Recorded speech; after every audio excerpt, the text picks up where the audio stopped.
इकडे म्हणताल की मराठ्यांना आम्ही जे दिला म्हणजे मराठी खुश, मराठ्याचं मतदान घ्यायचं आणि ओबीसीचं मतदान घ्यायचं, हे डाव मी तरी कमीत कमी कधी यशस्वी होऊ देणार.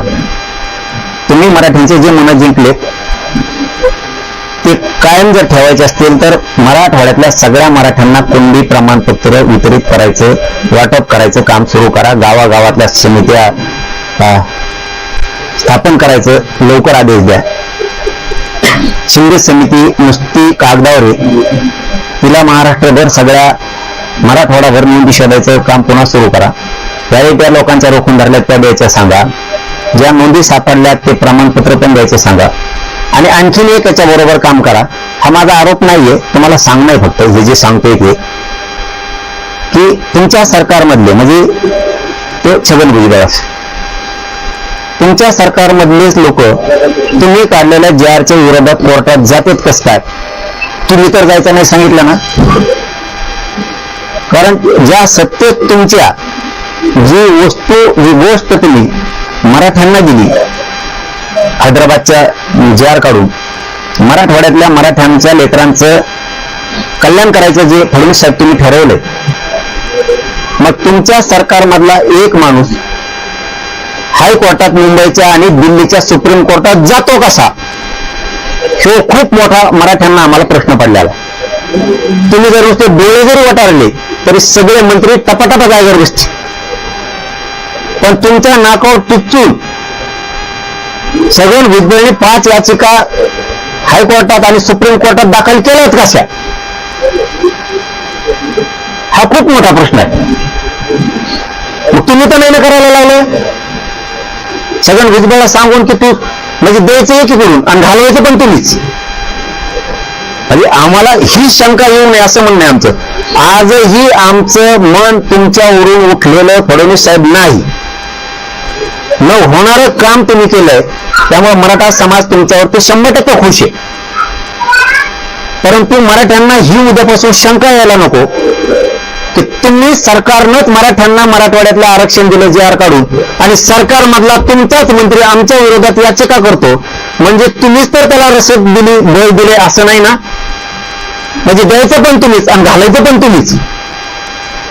ही खेळ मात्र फडणवीस साहेब मराठ्यांबरोबर आपल्याकडून खेळण्यात येऊ नये एवढीच आम्हाला अपेक्षा आहे. तुम्ही आणि गृह मंत्रालयानं महाराष्ट्राच्या त्याची जामीन रद्द करावी. जामीनवर तो बाहेर इथं जाती भेद तयार करतोय. जाती जाती ते दंगली घडून मंत्रिमंडळात जाती जाती तेढ निर्माण करून दंगली घडवणारा माणूस मंत्रिमंडळात नसायला पाहिजे. आणि जर असला तर त्यांनी जाती जातीत असे तेढ निर्माण केले नाही पाहिजेत. मोर्चे काढून, रास्तारोको आंदोलन करून दंगली पेटवण्याचं काम, दूषित भाषणे की जिथं जातीय दंगली भडकते असे भाषणं करायचे, असा तेढ निर्माण करायचा, राज्यातलं वातावरण खराब करायचं. अशा मंत्र्यांची, छगन भुजबळची जामीन महाराष्ट्राच्या गृह मंत्रालयानं रद्द केली पाहिजे. पुन्हा पुन्हा तेच सांगतो, हैदराबाद फडणवीस साहेब आमचा आणखीनही तुमच्यावरचा विश्वास ढळलेला नाही. हैदराबादच्या गॅजेटच्या नुसार मराठवाड्यातला सगळा मराठा कुणबी मराठ्यांना कुणबी प्रमाणपत्र वाटप करण्यात तातडीने यावं.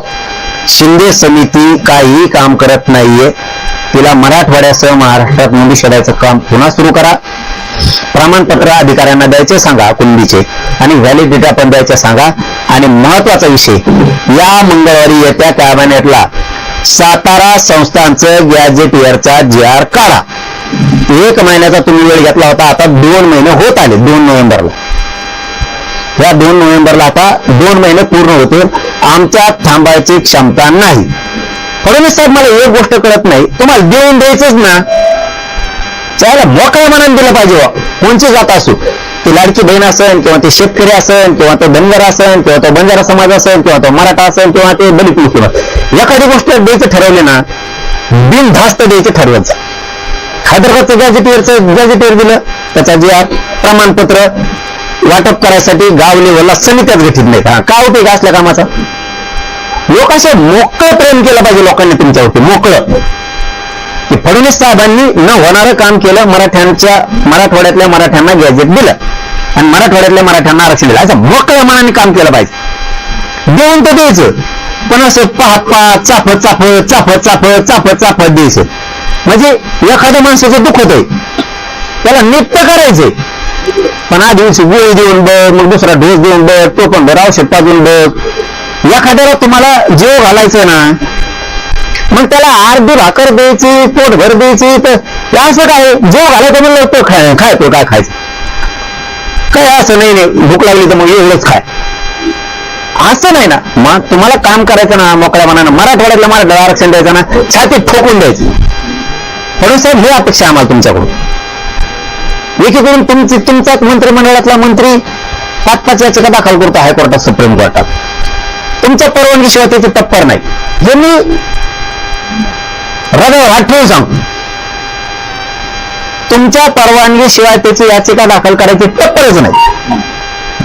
कारण एक तर ते जेलच्या बाहेर जामिनावर आहे, आणि तुमच्या विरोधात काम करायचे फडणवीस साहेब एवढी डेअरिंग सगळं भुजबळात नाही. त्याला साधं नुसतं कुंकून पोलीस जरी आला म्हणलं दारात तरी तो म्हणतो चौकशीला लगेच दंडले लागते, त्याला इतकं घेतय. पोलीस म्हणलं तर त्याला टेन्शन येतात, चौकशी म्हणलं ना ते संडास बाथरूमातच लपत. आणि एवढं मोठं कार्य की जो जार तुम्ही काढलाय त्या जारच्या विरोधात ते सुप्रीम कोर्टात हायकोर्टात टप्पर तुमच्या पुढं होऊच शकत नाही. तुमचं काहीतरी बळ रसद असल्याशिवाय, तुमची काहीतरी साथ असल्याशिवाय सगळ्या भुजबळात हिबवत नाही हायकोर्टात सुप्रीम कोर्टात जायची. कारण जार तुम्ही काढला, तुमच्या जारचा तो अपमान करू शकत नाही तुमच्या परवानगीशिवाय. तुम्ही जर मोठ्या मनाने जार काढलाय फडणवीस साहेब, आणि त्याला विरोध छगन भुजबळ करतोय, हे आम्हाला मराठ्याला पटतच नाही. कारण तुम्ही मराठ्यांच्या लेकराचं कल्याण व्हावं म्हणून जार काढलाय, आणि तो कल्याण होऊ नये म्हणून तुम्हाला डावलून तुमचा शब्द मोडून छगन भुजबळ लढूच शकत नाही.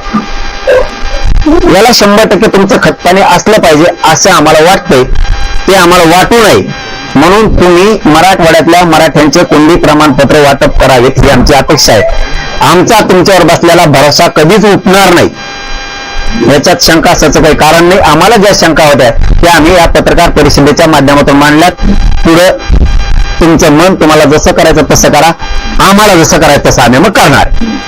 मराठा आरक्षणाची जीवर लागू झालेलं आहे, मात्र तुम्ही असं म्हटलं की आपण संस्थांच्या जीवर लागू करायचं, मात्र अद्यापपर्यंत मराठवाड्यातलं जे जीवर लागू झालेलं आहे ते मराठा समाजाला अद्यापपर्यंत न्याय मिळालेला नाही. आणि त्याच्या नोंदी सरपंच अनेक वादांच्या संस्था असताना त्या ठिकाणी जे बंद झाले त्याच्यात अनेक वास्तविक दया गेली आहे. अशा लोकांना कसं न्याय द्यावं? आपण काय गॅजेटेअरनी संख्या दाखवली. उदाहरणार्थ छत्रपती संभाजीनगर आणि जालना ही पहिल्यांदा एक जिल्हा होता, इथं 2.5 लाख कुंडी आहे. आमचं विखे साहेबांकडे त्या दिवशी तेच म्हणणं होतं की 2.5 लाख गेले कुठं, त्यांना कोणी गाठ केलं, किंवा ते 2.5 लाखाला द्या, मग आम्ही त्यांच्या पाल्याला घेऊ, त्यांच्या वारसाला घेऊ. ते 2.5 लाख गेले कुठं? जवळपास 2,13,000 नांदेड जिल्ह्यात, 1,39,000 जवळपास बीड जिल्ह्यात आहे, धाराशिवला आहेत, लातूरला आहेत, परभणीला आहेत, हिंगोलीला आहेत. हे गेले कुठं? आमचं हे म्हणणं आहे. कारण त्या काळातला असणारा मराठा 2.5 लाख होता, तर आता त्याचे 7-8 लाख झालेच ना. म्हणजेच मराठवाड्यातला सगळा मराठा गॅजेटियरच्या नोंदीनुसार सगळा कुंडे तुम्ही ते देऊन टाका, हे म्हणणं आहे आमचं. नुसतं तुम्हाला फडणवीस साहेब येतो ओबीसी म्हणून चालणार, मराठ्यांना डावलून सत्ता येत नाही याचा अनुभव तुम्ही विधानसभेला घेतलेला आहे. मराठ्याशिवाय राज्यात सत्ता येऊ शकत नाही, आणि मराठ्यामुळेच सत्ता आलेली. तुम्ही इतक्या लवकर फडणवीस साहेब ते विसरू नका, आणि आम्हाला तुमच्यावरती टीका पण नाही करायची. कारण ज्या माणसानं आता गॅजेटियरचा GR दिलाय, जो आम्हाला देईल त्याची वाहवा केली पाहिजे, स्तुती केली पाहिजे, ते संस्कार मराठ्यावर. जे देणार नाही ते तिकडे बसव का, त्यांनी दिलेच. फक्त आमचं एवढंच म्हणणं आहे, आता तुम्ही GR काढला ना ते प्रमाणपत्र वितरित झाले पाहिजे, त्या समित्या गठीत गावागावात झाल्या पाहिजे. त्या का होत नाहीत? आता 1-1.5 महिना झाला, का होत नाहीत? ठीक आहे, एक गोष्ट खरी आहे, 1994 ला GR निघाला तेव्हापासून आजपर्यंत ओबीसीचे लोक आरक्षण काढतात. आता सुद्धा त्यांचे पाल्य मुलं मुली पोरं लेकरा